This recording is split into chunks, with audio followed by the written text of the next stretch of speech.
Good morning and welcome to episode 24 of Wake Up West Orange. And today our topic is going to be a hot topic, though it might go a different direction than you expect. But today we are going to talk on sports. Wait, what? Or politics. It's your choice. I guess if you'd rather that, I don't think that would be a hot. It wouldn't make any problems. I'm going to pick sports, but I'm going to just listen probably for most of it. We'll do sports. Woo. Well, and it's not like talking on the Titans or whatever. I mean, we got a specific angle. But yeah, talking about politics, Tim. I mean, people say those are the two things that really sell, is sports and politics. So maybe we'll get our viewership up if we start talking more on those two topics. This might be the last episode. Well, it could be. So, we could just, we got the hearing this week for Amy Coney Barrett going on. So, Angie, we could just let you pontificate on that for, an episode. So, no. But anyway, but on sports specifically, Tim had a good idea. So, well, I don't know if I had a good idea, but it was a story that just took place, as far as we're concerned, recently this week. Dak Prescott, who plays for the Dallas Cowboys, had an injury, and do y'all want to see it? You want to see the picture? I don't know. Do I? I've seen a picture. I've not Let's seen just say the his video right play. foot went a direction it wasn't supposed to go. We'll just leave it at that. But and that's enough to probably have people turn this off. But he, we don't know if it's career ending. That they're doing surgery or did surgery probably by now, and so we'll see. It could be that he can have a return and do great. Others have come back from injury. Some haven't. So it's horrible. He just had a huge, an unexpected setback, which is usually how those work. So for people like Angie, Jamie, and others that aren't big sports people, so this is the quarterback for the Cowboys since 2016, I believe, and he's never missed a start as quarterback, and now this has happened, and hopefully, as Tim mentioned, it's not career ending.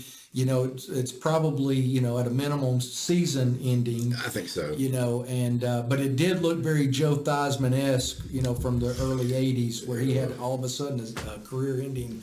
Yeah, his was obviously worse. But But anyway, so Tim, what was your thought on? Well, that just made me consider, and we've talked about these things at times together, and about circumstances in life that affect us and come into our path, and we didn't expect it. And it again, a setback maybe is the term to use there, but it doesn't have to be that. A disappointment, a frustration, just something that wasn't what you planned for, and then things go a totally different direction. And how do you come through that? How do you respond? How do you react? And it also tends to show our true colors, I think, of our character and our integrity or the lack thereof, depending on how we respond. So the story that came to my mind beyond this horrible thing that happened to Dak Prescott was when I was a kid, the church where I grew up, my dad was the preacher there and all that. Every Christmas, around Christmas, a group of people, and you've been a part of this too, probably y'all have as well, a group of people would go and sing carols at the homes of those who were shut in, that they weren't, or maybe like to various locations. And there's this one couple that we always would go see. And, keep in mind when these things would take place, you feel like you're obligated to go do this. And yet it always ends up that you're blessed more by the people that you went and sang for than you think you've blessed them by singing. So this particular location was definitely falls into that category.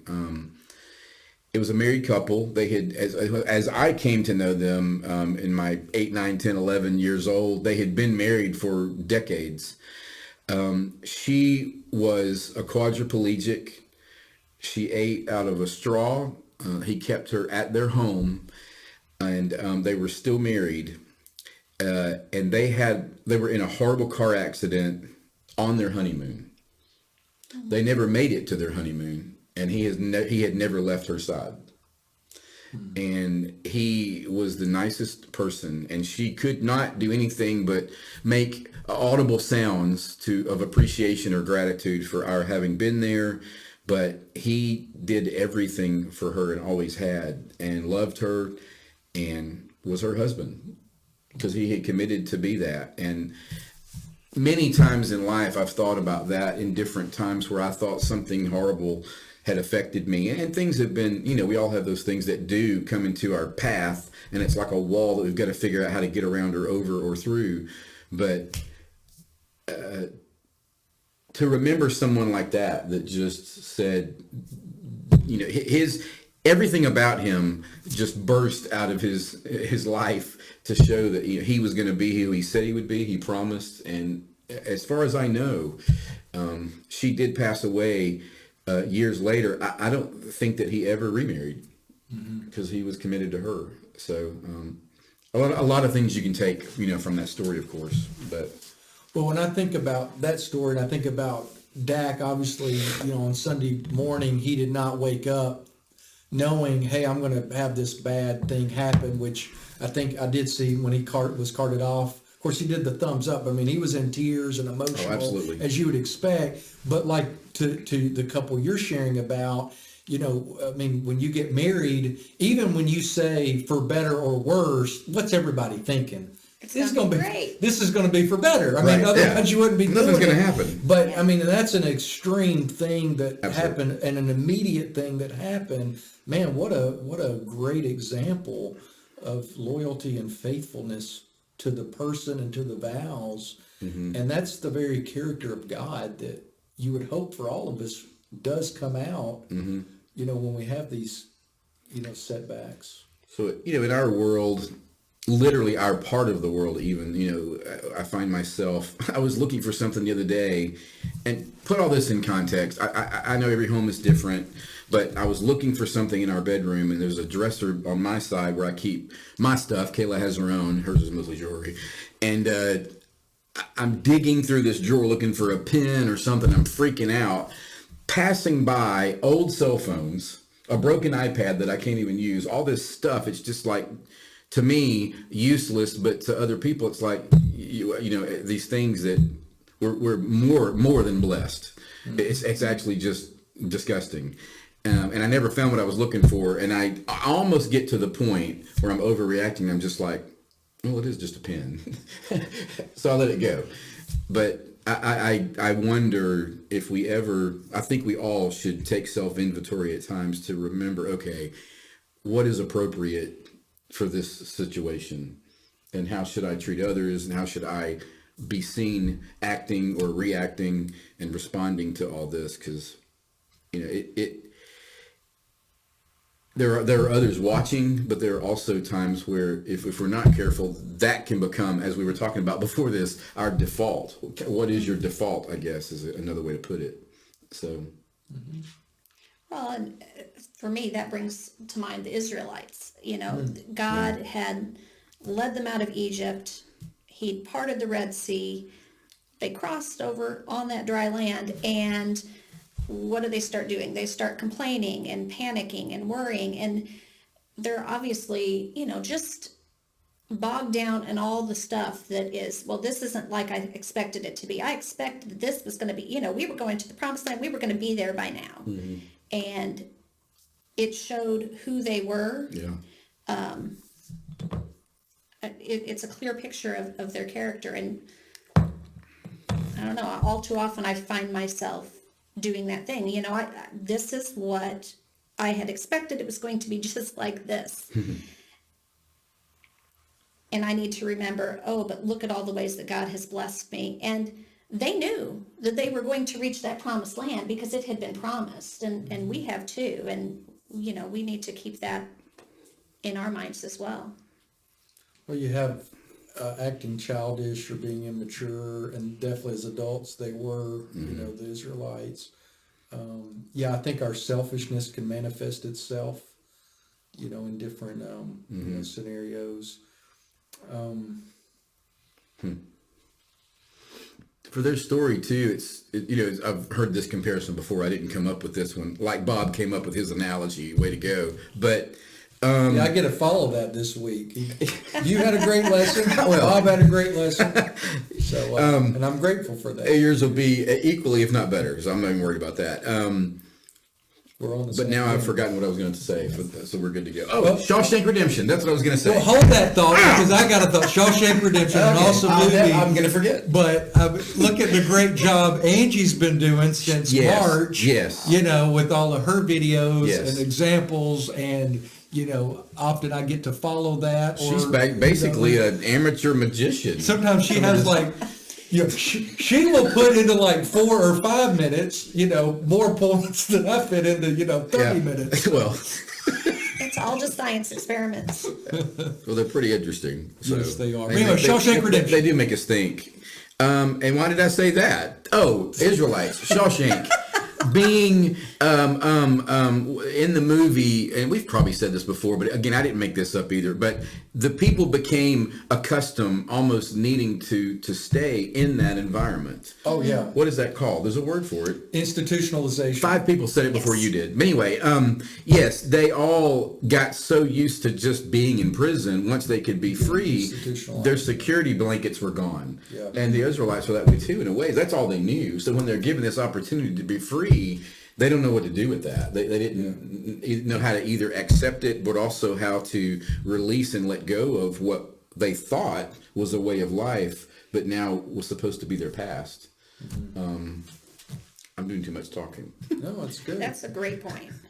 It's really sometimes we have all this baggage that we carry with us, that if we would just set it down and just look ahead at, you know, what we know God is preparing for us, I think that we'd be much happier people. But in addition to that, I think that others would see that truer reflection of who God is. I had a 5th grade teacher, and she would always remind us, you know, each day in the classroom, you're talking about baggage, of course, she being a school teacher, and she would always tell us, leave your baggage at the door when you come in, you know, because again, even as kids, you know, we needed to hear that because we would, anything that could have happened, and sometimes it was literally, we'd just come off the playground, and as you know, a lot of times, you know, kids on the playground, we get competitive or things happen. It's like, leave that at the door, or it would be just arriving at school in the morning. And I think for all of us that, you know, we get pretty good at carrying our baggage and letting everybody else know our baggage. Yeah, some people set it down and walk you through their bag, and this, and this, and this. Right. Just lay it all Yes. out Yeah, there. I just wanted to say hi. How you doing? What? Never mind. Yeah. But on the flip side of that, as we've been talking about, you know, not wearing the mask and stuff, you know, we need to be that kind of person that if somebody needs to share or listen, Yeah. you know, that we, you know, that we are genuinely interested. So, with setbacks, it is interesting. And of course, hopefully for Dak, you know, he's, you know, everything, Yeah. he's healed and able to get back to doing what he loves. It is remarkable, like when you're talking about the Israelites, I think about Romans 8:28, where Paul says this theology of hope in the midst of suffering, all things work together for good for those who love the Lord. It doesn't mean everything is good, or as you pointed out, Tim, that, you know, it means the way you think it's supposed to be for good. But that God has this bigger plan. It doesn't mean he wanted that to happen on Sunday, Right. or that, you know, he is the one that orchestrated COVID, you know, kind of things. You know, we live in a fallen world and free will and so forth, but that in those, you know, parameters that he works it all for good. And you'll see people that sometimes have career-ending injuries become motivational speakers. You know, people like Ike Johnson and different ones that he's at UT Ball, big. John McCall, well, if he sees Mike this Watson. at some point, he'll, amen that. But you know, a lot of people that, and a coach from the school that I taught at, that he played for Vanderbilt, and this is Jeff Brothers, he and some friends, it was there was snow and ice on the roads, and they saw a car that had got stuck, and they went to help this car, and the way it went, and he slid, and he had a career-ending injury just like that while helping somebody. And to see how he processed that, I mean, I didn't know him at that time. I met him later, and he is a tremendous teacher and coach, and he's always bringing in faith and things into his coaching. But he'll say, look, he don't know that he would ever have become a coach because he would have just wanted to be that player. But look at all the lives he has influenced. I mean, he's coached hundreds and hundreds of athletes and got to speak faith into them and see them grow. But yeah, those things, in the moment, man, they are hard for us to process, for all of us. Yeah. I mean, I was just thinking, it's not just sports. We're kind of mentioning that a lot today, or maybe that couple, but I mean, it can be you didn't pass a test, or you get in trouble, or you got a speeding ticket when you're in the hurry to get somewhere, or Or due a to COVID, relationship you've messes lost your up. job right now. Right. We That, I feel mean, for a lot of things, people. just so many different ways you can say, okay, this happened. Now what? Yeah. Now what am I going to do with this situation? Or, for good. And that's part of the reason, again, we one of the two real reasons we started Wake Up West Orange. One was just while we're less connected due to disruption, there could be a midweek opportunity for us, whether people watch live or later. But the other one was just hope. Yep. In the midst of despair and confusion and just this cloud that's kind of over the world, not just our nation. That hey, for those of us who are believers, it's not that we don't live in the reality of the pain. We see the pain and feel the pain, but that we have these promises, of God and this theology of hope, and so we want to live that and breathe that and share that with each other. Well, I appreciate the discussion today. I think it's good for me to remember sometimes to keep things in perspective in my own life. And I appreciate y'all's example and others that help us see what it means to look at things in the correct way and to move forward in hope. And so thanks so much for joining us today.